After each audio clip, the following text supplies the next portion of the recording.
มาจับคนละส่วนเลยแทงนี่บ่กวดไปเอานี่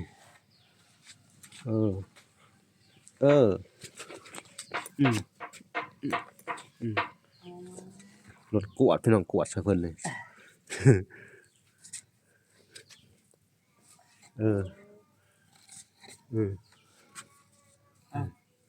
โอ้ขักไว้กวดกลับขึ้นรีดอันนี้เดี๋ยวก็ซอยพ่อกับแม่บานนี่พี่น้องเอ้ยเนาะแล้วจักรถแล้วเช้านี่สวรรค์4-5 รถแล้วเพิ่นว่าเอากระป๋องนี่ดู ถมบ่มันมีน้ำวันนั้นที่มันมีน้ำขังไว้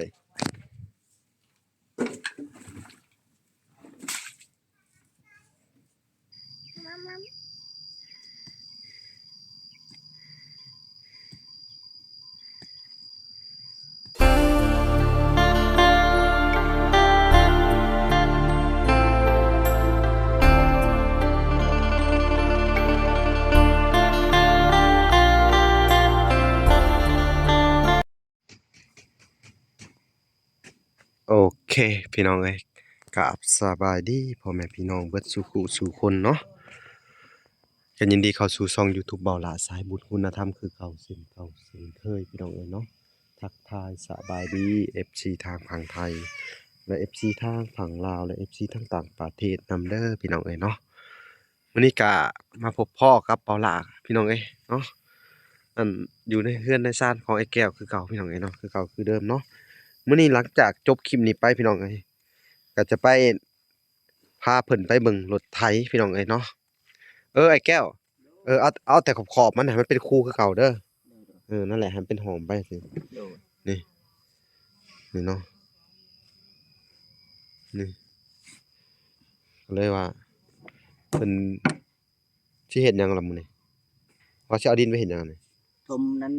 กำลังเฮือนโอ้น้ำมันเข้าอันต้องเป็นอันนั้นไหนโดยโอ้ยดีเลยสวัสดีเด้อสวัสดีก่อนสบายดีนี่เอาแต่ขอบๆนี่เด้อไปโดยอันน่ะจงไว้คูตัวน่ะบ่น้ำมันเข้าไหลเข้ามานะอย่าน้ำมันไหลผ่านตัวนี้มันไหลผ่านภูโอเคเลยนี่มีแต่ว่าคือว่ารถเพิ่นว่าสิมามื้อน่ะคือบ่มาเนาะบ่เห็นเพิ่นว่าบ่บอกมื้อนั้นว่าสิมาเมื่อวานนี้สงสัยเพิ่นตกแล้วเพิ่นบ่มาเนาะเพิ่นน้ำเซน้ำมันหลายแต่รถเขาอยู่พังน่ะเนาะแม่นแล้วเขาข้ามมาบ่ได้เนาะโดยแม่นแหละเขาว่าสิมาดุดให้ท่วมเบิดเลยโดยโธ่น้ำหลายอีหลีพี่น้องเอ้ยแสดงว่ารถเพิ่นมาบ่ได้กะพุ่นแหละมื้อใดเพิ่นมาจังว่ากันใหม่พี่น้องเอ้ยเนาะนี่แหละเพิ่นยังเฮ็ดบ่แล้วมื้อน่ะบ่ล่ะบ่ได้อยู่เนาะมื้อน่ะที่ว่าเพิ่นดุดก็ได้บอกเพิ่นแล้วแหละเพิ่นก็เฮ็ดให้อยู่พี่น้องเพิ่นเฮ็ดให้แต่นี่เพิ่นมาบอกแล้วว่าแล้วเพิ่นก็มาดุดให้เด้อว่ามาเพิ่นก็บ่ได้มาดุดให้ถ้าเพิ่นบ่มาแล้วก็จักสิว่าจังได๋แหละเนาะพี่น้องเอ้ยก็มื้อหน้าก็อันนี้ก็เพิ่นแถมให้ซื่อดอกพี่น้องเอ้ยหาเพิ่นเนาะก็บ่ได้จ้างบ่ได้หยังเพิ่นดอกบางมื้อน่ะก็พอดีหาว่าเฮ็ดตัวนี้ให้นำแน่เด้อเพราะว่าเนาะไอ้แก้วเพิ่นก็ตื่นแต่เช้าในมื้อนี้เนาะเฮ็ดเวียกแต่อันพวกว่าสิมาพาไปเฮ็ดนาบ่มาเลยบ่เลยจั่งใดบ่2วันแล้วขอท่านี่2มื้อนี่ล่ะฮู้บ่เฮือนเขาก็มันฮู้อยู่แต่ยันเพิ่นได้คนแล้วก็บ่เอาเฮาก็บ่เป็นหยังเพิ่นว่าสิจ้างเจ้าเนาะแม่นก็อย่าบ่นัดกันไว้นะเนาะให้เขาถามเมื่อวานนี้เขาก็ตื่นแต่เช้ามื้อนี้เขาก็ตื่นแต่เช้าแหละยังบ่เห็นอยู่แม่นแสดงว่าเพิ่นตัวเฮาว่าซั่นซะแม่นเพิ่นก็บ่ให้ก็บ่เป็นหยังบ่ได้ว่าเพิ่นดอกเนาะเอาไปถมตารางกันโดยบัดนี้ก็แล้วละบัดนี้ครับเพิ่นถมแล้วเนาะโดยพี่น้องเอ้ยสวรรค์เพิ่นก็ยู่อยู่เช้านี่รถ1 2รถเพิ่นยู่ใส่หลายรถอยู่เด้หั่นเนาะโดยเฮ็ดให้งามเพื่อนเองนั่นแล้ว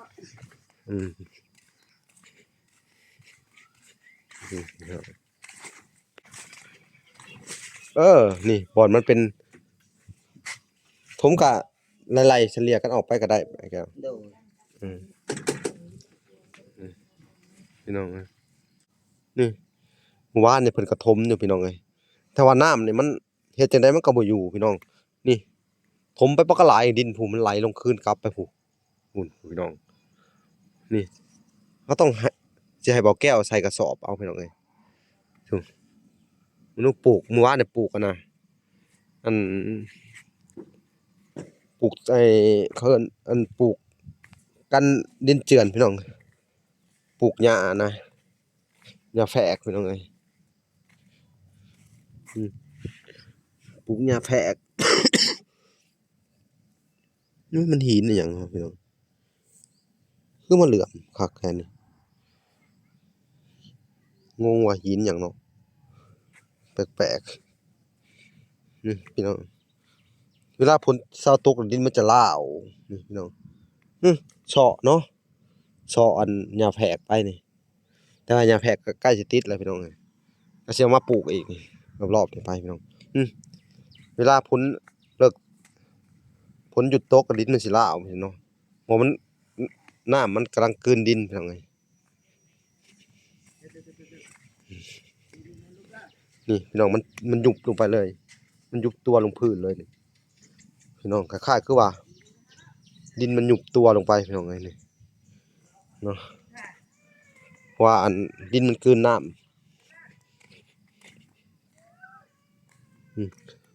ตัวนี้นี่ไหลเสาะเลยพี่น้องเอ้ยผู้นี่ เป็นคูเลยต้องให้บอกแก้วมาแปลงใหม่อีกทีหนึ่งนี่พี่น้องนี่วีเฮอร์ผู้นี่มันสวนเพิ่นก็ได้โอ้ยต้องหาแนวมากั้นดินเหรอหรือสิเฮ็ดจังไดพี่น้องปลูกแนวกั้นเจือนอยู่นี่ต้นกล้วยมะม่วงบ่มีแต่ว่าดินยังเสาะไปผู้เสาะออกนอกพี่น้องน้ำตกมันน่ะพะนะนี่น้ำมันสิตกมันอยู่นี่สระล่างออกไปหน้าดินพี่น้องแต่ตัวนี้แจบแล้วนี่พี่น้องแน่นละทางบ่แก้วเพิ่นการแต่ดินทางนี้แจบเบิดแล้วพี่น้องเอ้ยนี่พอแจบแล้วมันก็โอเคอยู่พี่น้องนี่มีแต่ว่าทางส่วนมันแหละพี่น้องมันสิเป็นคลองไปว่าสิเนาะสระล่างมันสิเฮ็ดมันสิสระตัวนี้ลงไปเนาะน้ำจากพุ่นมาพี่น้องสิให้เบาแก้วเอากระสอบมาใส่อีกมาอัดไว้นี่เนาะสิให้มันตกลงไปธรรมดาสิให้เพิ่นเก็บกระสอบไว้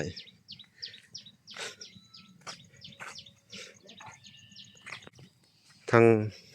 บ้านอาเบยมันก็เซาะแห้งอีหลีพี่น้องเอ้ยนี่บ่ล่ะก็ว่าสิให้เขาดันตัวนี้อัดไว้แต่ว่าบ่ล่ะก็ขอดินให้ซิเพิ่นแหละอยู่พุ่นเนาะให้ซิเพิ่นถมได้บ่หลายปานใดเนาะทางนี้ก็ได้นี่มันก็สิเซาะเจือนไปว่าซี่ล่ะพี่น้องแล้วของบ้านก็จักไปไสเบิดแหละพี่น้องเอ้ยทางอาเบยเพิ่นนี่บ่ล่ะก็ให้ซิเพิ่นถมไปซั่นล่ะพี่น้องมันเป็นคูไปสิว่าบ่ล่ะขอดินอยู่วันนี้นี่ให้เพิ่นแหละให้ซิเพิ่นเอามาถมนี่แหละเอาแล้วก็ให้เป็นแป้งไม้พี่น้องไม้มันจะกุ่งเนาะมื้อนี้สั่งมาอีกประมาณ4โตเพราะว่าเพิ่นเอามาบ่เบิดเนาะไม้มันหนักมันหนาใหญ่อีหลีพี่น้องเอ้ยหน้าแข้ง18วันนี้เท่ากับอันนี้หน้าตัวนี้นี่หน้า18นิ้วเนาะ18เกือบ20นิ้วเกือบ20เซนอันนี้หน้า18เซนพี่น้องเพราะเพิ่นเหลือกบมันก็สิเหลือแข้งไว้หน่อยหนึงพี่น้องเนาะเวลาสั่งมาเผื่อสั่งมาให้ทางอาเบยเพิ่นพี่น้องเอ้ยเนาะอันนี้ก็เป็นงบทางอันแม่ชวีวันพี่น้องเอ้ยเนาะเพิ่นก็ฝากมาไว้ให้บ่ล่ะอันที่จริงก็ฝากมาไว้ให้อันบ่ล่ะเนาะอันช่วยเหลืออาเบยในเพิ่นว่าอันจุดประสงค์ของเพิ่นอยากให้ทางอาเบยบวชแรกๆเนาะแต่พออันอาเบยบ่ได้บวชบ่ได้หยังแล้วก็เพิ่นก็เลยให้เอามาซื้อไม้ให้เพิ่นเนาะบ่ได้เฮือนได้ซ่านเพิ่นว่าก็ขอบคุญขอบคุณเพิ่นเนาะทางแม่สวีพี่น้องเอ้ย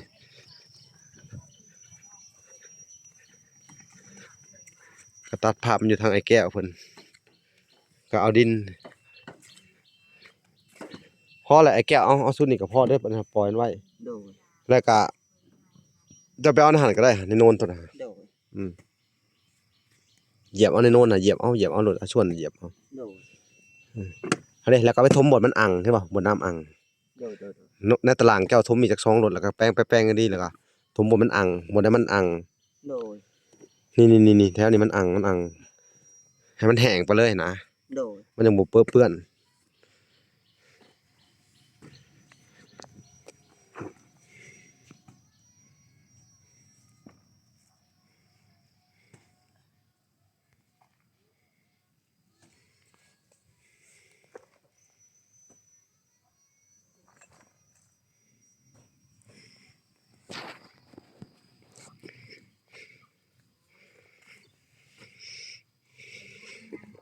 แต่ว่าจบคลิปนี้เฮาไปซื้อข้าวเนาะ โดย เมื่อวานนี่ไปแล้วพี่น้องเอ้ยลุงสีเขาปิด ร้นก็ปิดก่อน ลุงสีเขาปิดก่อนเนาะอืมมันก็เลยอันนั้นแหละ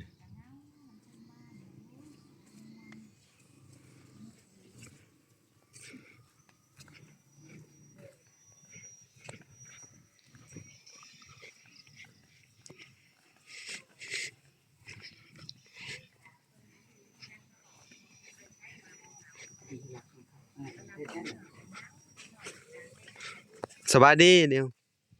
สบายดีเร็วสบายดีวางก่อนวางก่อนวางก่อนบ่มาเอาวางก่อนสบายดี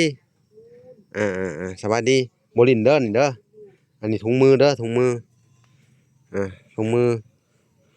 บ่ลิ้นเด้อบ่ลิ้นเออ พี่น้องเอ้ยมึงกำเจาะอยู่บ่ลิ้นเด้อไปลิ้นผู้ไปเร็วไปหาพ่อไปพี่น้องเอ้ยกวาดไว้ซั่นล่ะถ้าอันเอาไม้มากวาดมึงได้ไปเอาไม้น่ะมาดูสิ แม่ว่าบ่เป็นเนาะลูกก็พอให้เป็นแน่เนาะเรียนได้อ่านออกก็จำนั่นก็พอ เด้ไม้เส้นนะหั่นน่ะแก้วเอามากวาดดูจับคนละข้างได้เด้ ข่อยบ่เป็นหนังสือได้แม่ ไม้เส้นอยู่พูนเอามากระแทกลงไปให้มันเรียบให้หน้ามันเรียบ ข่อยทำลุง เอามาดู โอ้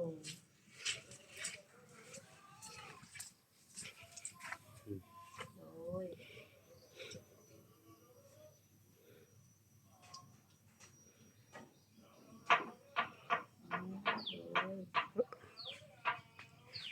ให้บ่แก้วเอาไม้เส้นมากวาดมึงพี่น้องแล้วก็เดินตอนนั้นเด้อเดินที่มันมีน้ำค้างอยู่หั่นน่ะ โดย มาจับคนละส่วนเลย แทงนี่บ่ กวดไปเอานี่เอออืมรถกวดพี่น้องกวดใส่เพิ่นเลยอืมโอ้คักไว้กวดกลับคืนนี่รีดมันนี่นี่ก็เรียบเลยมันนี่เอาโอเคมันแจ็บเองมันน่ะบัดนี้ โดย เอาพออืม อันนี้ลูกรถลม ผักเนาะนี่ก็ไปเอามาทมอีกเดินไปเลย ลมลูกอย่าเล่นรถ อันนี้บ่เพราะมันอันน่ะแบบสีนี่มันแห้งไปมันก็แจ็บเองบ่ได้นี่ ขึ้นรถไอ้ลา โดย อืม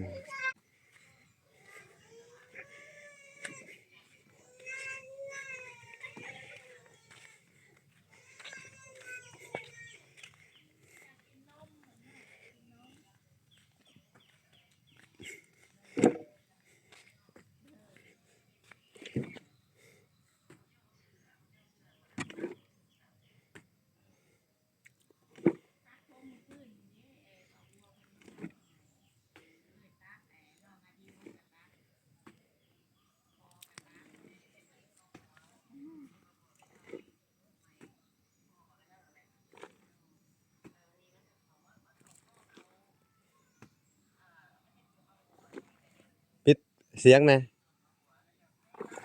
ออนปิดเสียง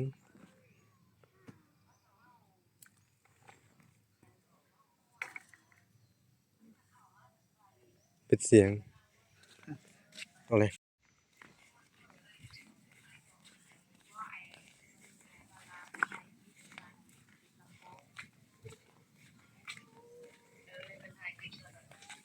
บ่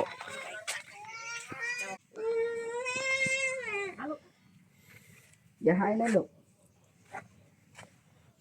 อืม โดยแม่โดยขอบคุณขอบคุณเด้อน้องอ้าย อืม อดิว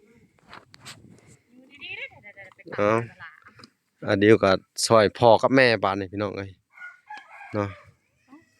เด้อได้จักรถแล้วเช้านี่สวรรค์ ที่หารถแล้ว สิหารถแล้ว ไปลูกพุ่นไปพูน ไม่เอาอยู่พี่เป็นหยังตัวนี้ปะไว้ก่อนกันเลยดินมาเอาอยู่พี่นอนนี่เอาโน่นตะนะเหยียบใส่หรือว่าสิเอาตัวนี้ก่อนเอากันนี้ก็ได้คำว่ามันอันนั้นก็เอาฮอดนี่ก็พอเด้อให้มันเป็นคันคูต้านน้ำไว้บ่ให้มันไหลไปหุ่นเด้อเอาก่อนก็ได้เอาสบายดีก่อน สบายดีสบายดีลูก สวัสดี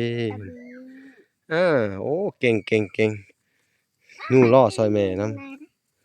นี่พี่น้องเอ้ยเพิ่นก็สิมาเอานั่นรถไถอันที่ว่าไถขึ้นมาเป็นคู่ มาลูกมาไว้กันได้ลูก ยู่ไปเอาดินผู้โอ้นี่รถไผมาอยู่พี่เบิ่งดูนี่เดี๋ยวนี้รถไผมาอยู่ฮอดพี่แล้วบัดนี้โอ้ยมาแก่ดินก็บ่ได้ดินบาดนี้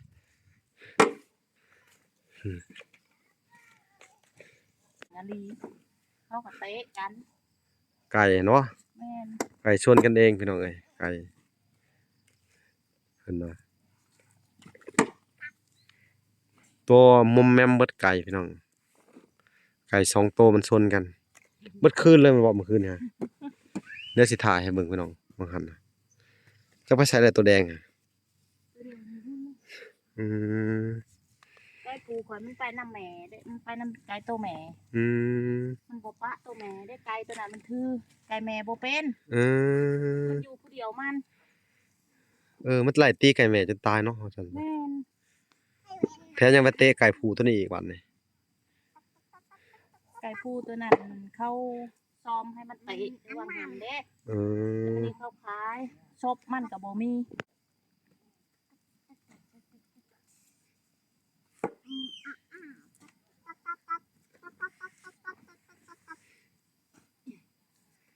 เปลี่ยนเบาแก้วติบ่าแก้ว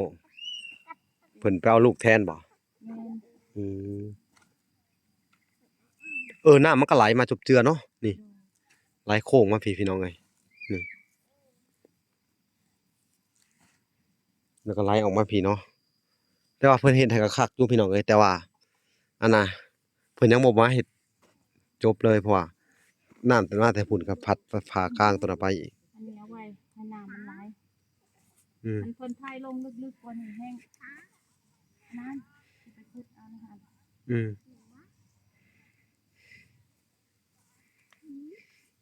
อันนี้มันอยู่ช่วยแม่แล้วๆๆมาแล้ว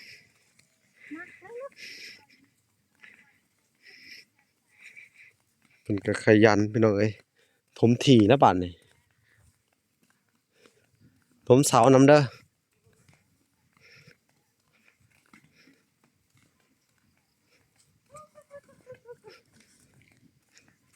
ล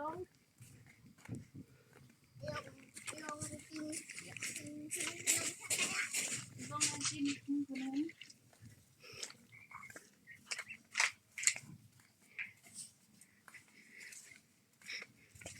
เอากระป๋องนี่ดู ถมบ่อนมันมีน้ำอะ นี่ลูก วันนั้นที่มันมีน้ำขังไว้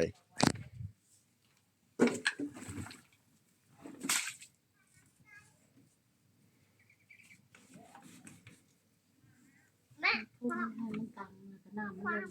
ลง ถมโลด พ่อบอก อ่า ว่าดู เอาลูกปะ สวยไหม ไป ช่วยแม่อีกสิช่วยแม่เองเพิ่นว่าคุณ อยู่ดีๆได้ลูก นู่นรถเป่า ปะมืออ้าว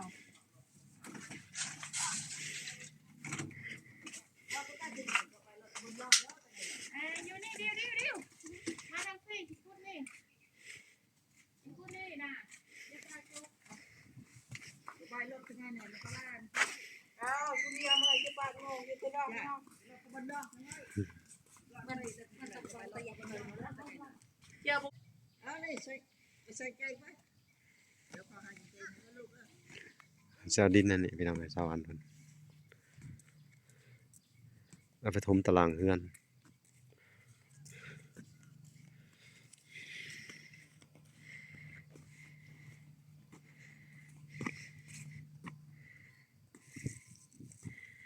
เอาเด้อซื้อโยมมาพี่เอาชวนมาน้ำพุ่น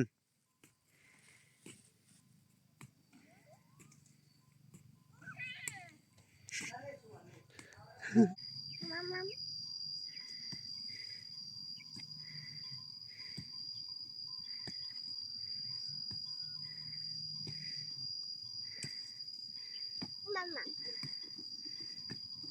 มามามา เพิ่นก็สิตักใส่รถพี่น้องเอ้ย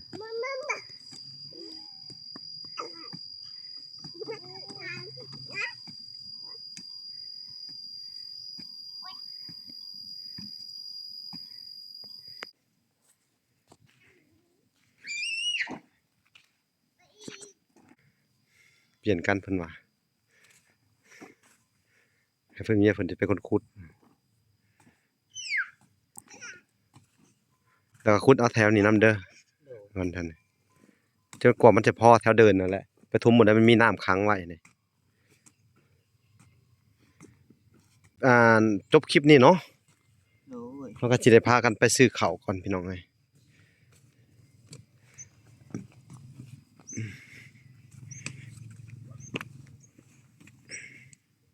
อันนิวอันนิว ไปดีลูก สวัสดีเร็วสวัสดีก่อนทิม สีแดง คือได้เสืองามแต่อ๋อสวัสดีพี่น้องเอ้ย สง่าแผล ตัดผมใหม่พี่น้องเอ้ยเมื่อคืนนี่สั่งบัวมาตัดให้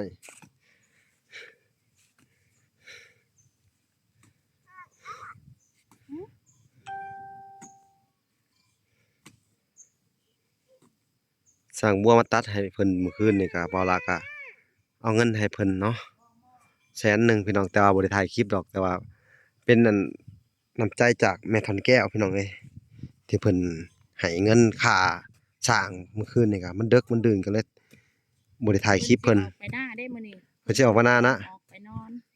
ไปนอนหน้าเลย โดย ดำหน้าแล้วบัดนี้เนาะ ดำหน้าแล้วพุ่นแล้วเพิ่นจังสิมาประมาณเดือนพุ่นแล้ว นอนเดือนเนาะเพิ่นบ่ได้ชวนเจ้าไปดำซอยบ่ ยันว่า ถ้ามีคนหลายอยู่ เพิ่นมีคนหลายอยู่เนาะ แม่นกบตัวเพิ่นหลาย อืม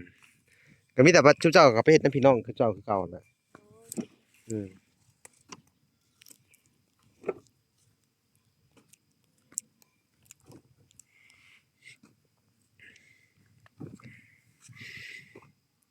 เพิ่นก็สลับเปลี่ยนกันมาพี่น้องเอ้ยเปลี่ยนไปเปลี่ยนมาอยู่นี่เฮาสิไปซอยเพิ่นรีดอีกครั้งหนึงก็สิจบคลิปแล้วสิพาเพิ่นไปซื้อข้าวยันรถยันโรงสีเขาปิดเนาะ เพิ่นตกเขาก็ปิด ฝนตกเขาปิดนะพี่น้องเมื่อวานไปซื้อก็บ่ได้ เมื่อวานนี่มันตกมือจ้ะบ่ะ หึ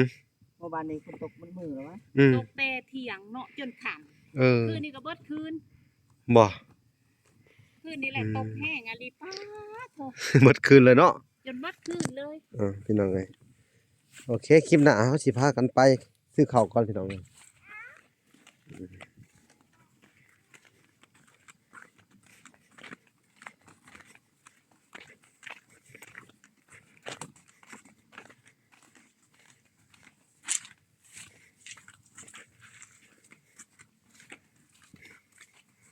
ได้บ่แก้วคุณสาดไปทางผู้เอาขึ้นไปสามาทางพี่สาดแล้วเอาน้ำมันมารีดเบิ่งเดี๋ยวเฮาไปเวียกกันเลยเฮาก็รีดเอาไม้มารีดเขาเฮ็ดให้เอาขึ้นไปสระก่อน แป๊บนึง เอาจะยุ่งไปรถเข็นให้เราก่อนก็ได้จังยางมาสระให้เราฮะบ่เผาเด้อทรายน่ะถุงไว้มันบ่มันต้องใส่ลายทรายนี่เฮาใส่เวียกลายให้แล้วอันห้องน้ำก่อนเนาะแล้วอันนี้ก่อนจังใส่กันทีหลังเด้อเอาพี่น้องเอ้ย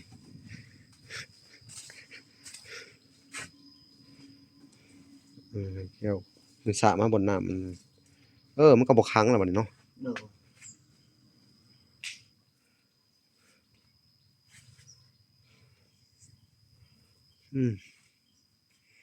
โอ้ยน้ำบ่ค้างแล้วบัดนี้พี่น้องเอ้ย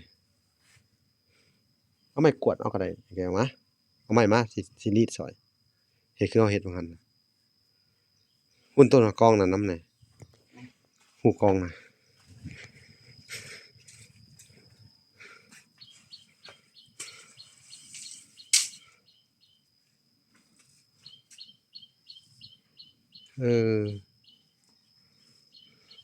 พอดินแห้งมานี่มันก็ใช้ได้เลยเนาะ โดย โอ้ยเอาตีนอันหน้าก็ได้นี่เคลียร์ไป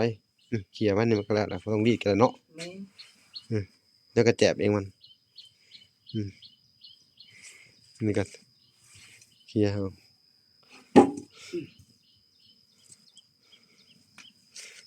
งามได้บาดนี่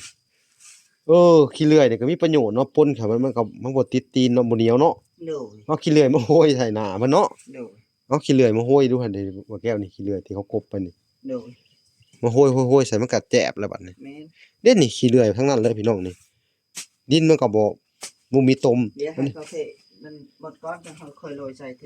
เอาขี้ กำลัง แม่นเลย โดย เอ้าพี่น้องเอ้ยคลิปนี้ก็บ่มีหยังหลายพี่น้องเอ้ยมาเบิ่งไอ้แก้วอันถมทีเนาะถมทีเฮือนทีซ่านเพิ่นก็ยังบ่เสร็จดอกพี่น้องเนาะก็สิให้เพิ่นถมไปอันเรื่อยๆพี่น้องเอ้ยเนาะโอ้ทางสวรรค์ก็ขยันแต่เช้าอีหลีเหรอ เพิ่นว่า เท่เบิ่งบ่ได้มันเปื้อนพี่นี่อยู่ว่าจังโอ้เคือออกแห้งอีหลีเหรอโห ไปแล้ว เอ้าสระว่าแก้วสระไว้ผู้โอ้บันไดที่เพิ่นเอาให้เจ้าได้นี่บ่มาเอาสร้างก็ได้ ไว้ตรงนี้เลย ยามส่วนใช้เวียกพุ่นแหล้วพี่น้องเอ้ยส่วนสิมาเอาเนาะดีบ่ดีลืมเลยบ่จัก บ่ได้ลืมแล้ว แล้วก็มาเอา บันไดทาสีเพิ่นเอามาทาสีมื้อ บ่ น่ะ เป็นหยังเพิ่นมาเอายามใดก็ให้ยามนั้นละ อืม ของเพิ่นเนาะเฮาสิเอาก็บ่คือ ของเพิ่นเหมือนของเฮาเนาะ แม่นเพิ่นมาถามมายามใดเฮาก็มาคืนยามนั้นเฮาก็บ่ได้ไปใส่อยู่นี่เนาะ แม่นๆเอาโอเคพี่น้องเอ้ยคลิปนี้ก็บ่มีหยังหลายเด้อขอกล่าวคำว่าสบายดีเด้อสบายดีไอ้แก้วสบายดีพบกันใหม่คลิปหน้าเนาะเฮาสิไปติดตามเรื่องใดพี่น้องแล้วเฮาก็สิพาไอ้แก้วไปซื้อข้าวแล้วคลิปต่อไปก็สิพาพากันไปติดตามเบิ่งรถเนาะไปต่อราคารถคันนั้นเนาะ โดย ถ้าว่าได้เพิ่นก็ว่าให้เอาเลยในราคาประมาณ15ล้านหรือ14ล้านเนาะถ้าต่อได้เนาะ โดย เอาโอเค ไปติดตามตอนต่อไปพี่น้องพอกับไอ้แก้วใหม่คลิปต่อไปบ๊ายบาย